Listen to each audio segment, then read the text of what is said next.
Hola, ¿qué tal amigos? Soy Victoria García Yoli. Esto es Algarabía en 5 minutos y en 5 minutos vamos a hablar de un hombre realmente asombroso, uno de los grandes humanistas y artistas de la historia, que es ni nada más ni nada menos que Leonardo da Vinci.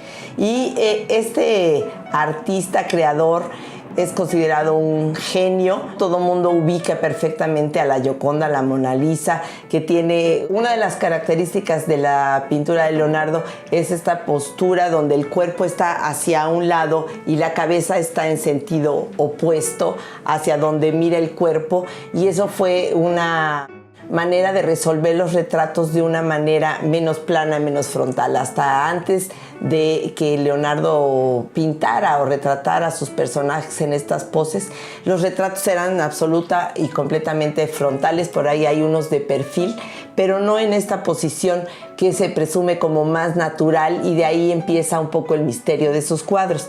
Otra cosa que hace en su técnica, siempre vamos a encontrar unos fondos rocosos que él pintaba del natural. En aquel entonces no sacaban el caballete y pintaban al aire libre, eso no se hacía. Entonces lo que hacía Leonardo era dibujar los paisajes rocosos de su entorno en sus libretas de apuntes, que son tan famosas y que, por cierto, son algunas de este pequeño tamaño que siempre nos imaginamos que podrían ser muy grandes. No son realmente, hay unas realmente pequeñas. Y estos paisajes rocosos, que son de Da Vinci, de su entorno, de su pueblo, siempre aparecen en todos los cuadros. Es decir, si ponen mucha atención van a ver que son exactamente las mismas rocas que vienen exactamente del mismo apunte.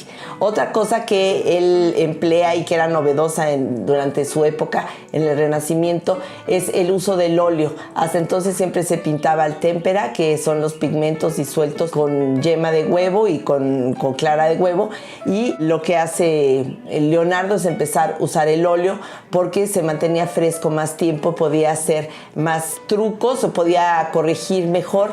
Y una cosa que no se podía hacer con el témpera es el esfumato. Es decir, en vez de que un color terminara tajantemente junto al otro, lo que hacía era un pequeño filo difuminado hacia el fondo, y entonces las cosas daban también la impresión de la naturalidad. Su siguiente aporte son las miradas. Hay que ver un cuadro donde está la Virgen María sentada en las piernas de Santa Ana, y la Virgen está viendo al niño Jesús, y el niño Jesús está jugando con el pequeño San Juan Bautista, y la mirada de la Santa Ana viendo a su hija hechizada, que está viendo a su hijo hechizada, son realmente impactantes. Quitan el aire, la respiración, y lo conmueven a uno profundamente. La obra de Leonardo es muy vasta, todas las cosas que él, las inquietudes que tenía, desde hacer nudos hasta hacer maquinarias para volar o pensar en cosas que realmente estaban como demasiado avanzadas para esa época, donde ni siquiera había la posibilidad de construirlas porque no había la tecnología. Por otro lado están todas las piezas inacabadas. Pintó muy poco, no hay más de 30 cuadros de Leonardo. Su fama de inconstante era totalmente, lo precedía, y una gran obra suya, víctima de su inconstancia, es La Última Cena. Estuvo cerca de 3 años en el priorato, donde los primeros 2 años no apareció absolutamente nada. El prior mandaba cartas a Ludovico Sforza, que era su mecenas, diciéndole que el maestro Leonardo pues ya se había acabado todas las reservas de vino y de granos y de panes y de comida del priorato, y todavía no había pintado nada. Entonces, para que le rindiera el tiempo, porque tenía un poco tiempo para hacer la pintura al fresco, pues se tiene que preparar la pared y se tiene que acabar en ese momento, pues si no se seca, pues decidió hacerlo en vez de fresco, en seco. Y no tomó en cuenta que del otro lado de la pared que estaba pintando estaban las cocinas del priorato, y la humedad propia del lugar más el calor del priorato hizo que en no menos de 2 años después de haber pintado esta magistral obra empezara a deteriorarse.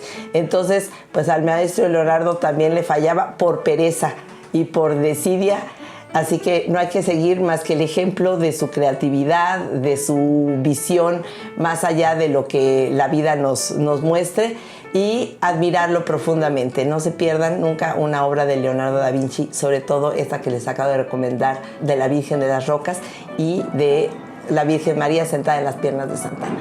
Hasta la próxima.